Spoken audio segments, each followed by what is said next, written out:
이 시간 우리에게 주신 하나님의 말씀 히브리서 7장 11절에서 19절까지의 말씀입니다.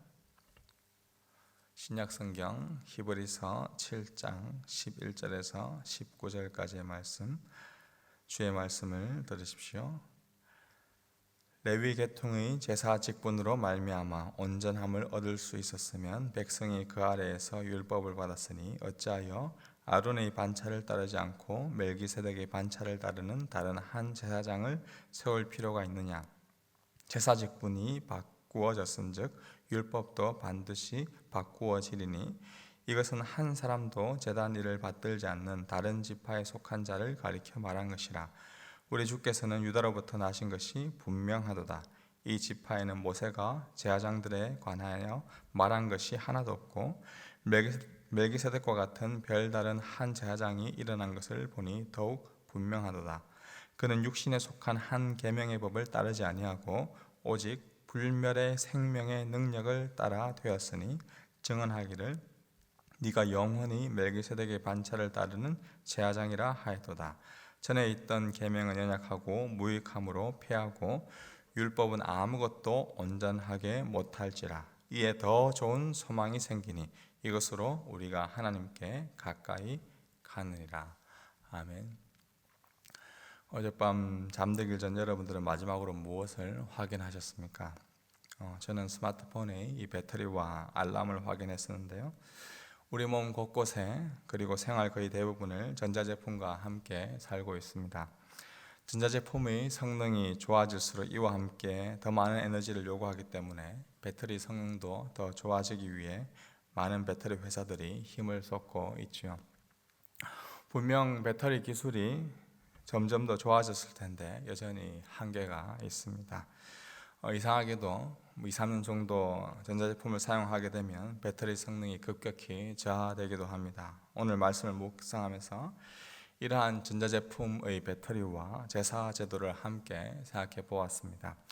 레위 계통의 제사 직분으로 말미암아 구약에 수없이 많은 제사들이 이루어졌습니다. 이스라엘 백성들 중 일반적인 이 성인 남성은 적어도 1년에 3번 예루살렘에 방문하여 제사를 드렸습니다. 이 일을 돕는 자들이 제사장들이었습니다. 그런데 이러한 율법 아래의 제사 제도를 통해서는 마치 매번 배터리가 방전될 때마다 배터리를 충전해야 하는 전자제품처럼 죄를 지을 때마다 계속해서 제사를 드릴 수밖에 없는 한계가 있는 존재가 바로 이 제사 제도였습니다. 그런데 히브리서 기자는 구약의 레위 계통의 제사 직분으로 말미암아 이루어진 제사 제도의 한계를 해결하고 완전한 제사를 드린 다른 계통의 제사장을 소개해주고 있습니다. 11절에 멜기세덱의 반차를 따르는 다른 한 제사장을 세울 필요가 있음을 설명하고 있죠. 이 멜기세덱의 반차를 따른 제사장은 어렵다고 충전을 받았지만 계속해서 죄로 인해 방전되는 그 인간의 제사제도 한계를 완전히 극복할 수 있는 이 단 한 분을 소개해주고 있습니다.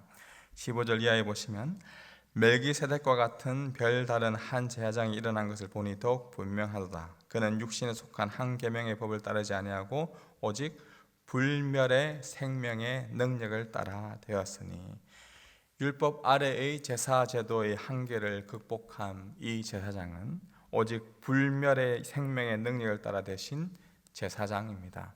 이 불멸하다라는 말은 더 이상 방전되지 않는다는 말입니다. 생명의 능력을 계속해서 공급합니다.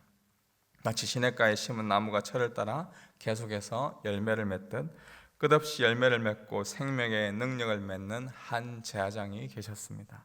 이분이 갑자기 나타나신 것이 아닙니다.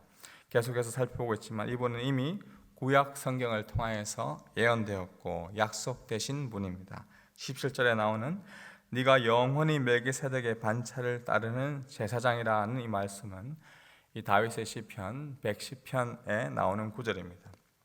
다윗은 자신의 시를 통해 메시아가 어떤 분인지 예언하였고 하나님의 약속이 무엇인지 분명하게 알려주었습니다. 시편 110편 4절에 여호와는 맹세하고 변하지 아니하시리라고 다윗은 고백하면서 이 절대 변하지 않는 영원하신 신실하신 하나님이 주이신 메시아에게 멜기세덱의 세를 따르는 영원한 제사장이다라고 선언하였습니다.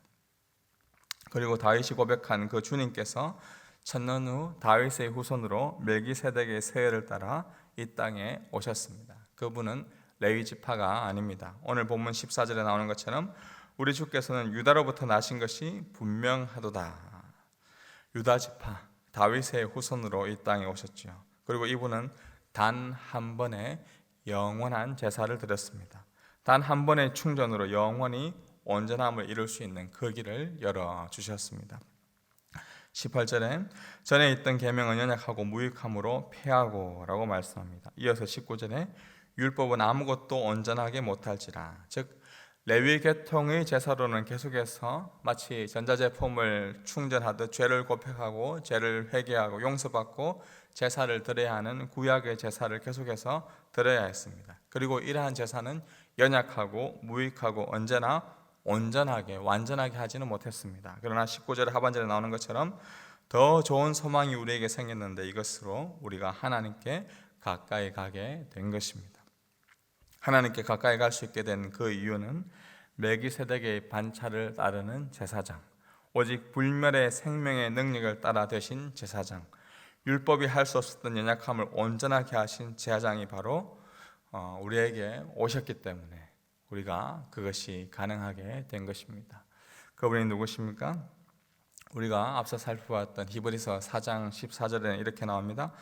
그러므로 우리에게 큰 대제사장이 계시니 성천하신 이 곧 하나님의 아들 예수시라. 이어 16절에 그러므로 우리는 긍휼하심을 받고 때를 따라 돕는 은혜를 얻기 위하여 은혜의 보좌 앞에 담대히 나아갈지니라. 아멘. 대제사장이신 예수 그리스도의 은혜로 우리가 은혜의 보좌 앞으로 오늘도 이 아침에 새벽에 이 십자가의 앞에 예수 그리스도 앞으로 우리가 나올 수 있게 된 것입니다. 오늘 아침 우리가 다시 붙들어야 할 것은 바로 이것입니다. 우리가 기도하고 찬양하고 하나님께 가까이 나올 수 있게 된 것은 멜기세덱의 반차를 따르는 제사장이신 예수님, 그분의 은혜로 우리가 이곳에 있게 된 것입니다.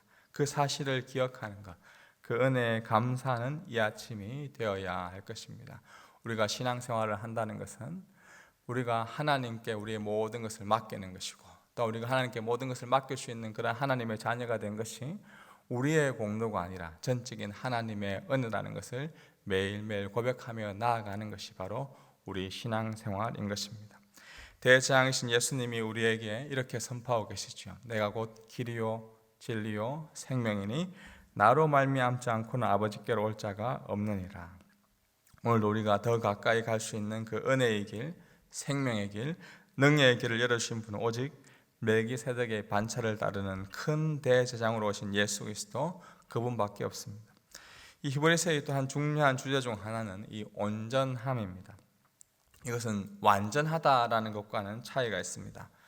이 완전하다는 것은 전자제품으로 설명하면 배터리가 100% 충전된 상태라고 보면, 온전함은 이러한 완전함을 포함함과 동시에 이 스마트폰의 원래 목적인 그것의 100%를 잘 활용한 상태다라고 볼 수 있습니다.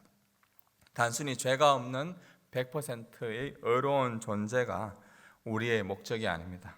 우리는 이와 동시에 100% 의로우신 예수님의 그 은혜를 100% 누리며 하나님의 형상으로 살아가는 것, 하나님을 더 가까이 닮은 존재로 우리가 성화되어져 가는 것이 우리의 진정한 온전함을 이루는 것이 목적인 것이죠. 우리를 온전하게 하시는 분은 오직 우리를 위하여 단 한 분의 십자가를 지신 예수 그리스도 그 한 분이십니다. 그 예수 그리스도를 바라보십시오. 그 십자가를 바라보십시오. 그분 안에 우리는 완전히 100% 의로운 존재가 되었습니다. 이와 동시에 하나님의 형상으로 지음받은 인간으로서 온전한 목적과 지으신 의도를 알고 그 목적대로 살아갈 수 있는, 누릴 수 있는 존재로 우리가 갈 수 있도록 그 길을 예수 그리스도께서 열어주셨습니다. 그 은혜를 삶 속에서 누리며 살아가는 주의 백성 되기를 주님의 이름으로 축복합니다. 전자제품이 2-3년이 지나면 새 제품보다 성능이나 배터리 효력이 저하됩니다. 배터리를 100% 충전하더라도 배터리 성능이 저하되기 때문에 또다시 우리는 새로운 제품, 뉴 브랜드에 우리가 눈을 돌리게 되는 것이죠. 사실 이 땅에 있는 모든 것들은 다 그렇습니다. 실제로 여러분들의 지난 날을 한번 돌아보십시오. 가장 아름답게 여겨졌던 꽃도, 가장 무성하게 자란 풀들도 다 여러분들의 기억 속에 잊혀지고 사라지지 않았습니까? 이사야서 인자는 풀은 마르고 꽃은 시들지만 오직 주의 말씀만이 영원하다고 고백하고 선포하고 있습니다. 2024년 여러분이 바라고 원하는 것은 지금 당장 여러분들의 눈앞에 필요한 것일 수 있습니다. 건강일 수도 있고 사업일 수도 있고 좋은 인간관계일 수도 있습니다. 좀 더 안락하고 안정된 삶을 추구하는 그러한 삶일 수도 있습니다. 그러나 이러한 바람과 원함은 마치 풀과 꽃처럼 언젠가 곧 시들어 버릴 것입니다. 오직 주의 말씀만이, 주를 말씀을 붙들고 살아가는, 하나님께 더 가까이 나아가고자 하는 우리의 믿음만이 영원할 것입니다. 영원한 말씀이신 주님께서 멜기세덱의 반차를 따라 오직 불멸의 생명의 능력으로 이 땅에 오셔서 우리에게 더 좋은 소망을 주셨음을 기억하십시오. 그 예수 그리스도를 이 아침에 만나십시오. 그 예수 그리스도를 통해 하나님께 더 가까이 가는 것, 그것이 우리에게 가장 큰 소망이요 기쁨임을 고백하며 오직 영원한 하나님 품 안에서 불멸의 생명의 능력을 누려가는 우리의 삶이 되기를 주님의 이름으로 축복합니다. 우리 아까 후전에 불렀던 찬송가, 새 찬송가 304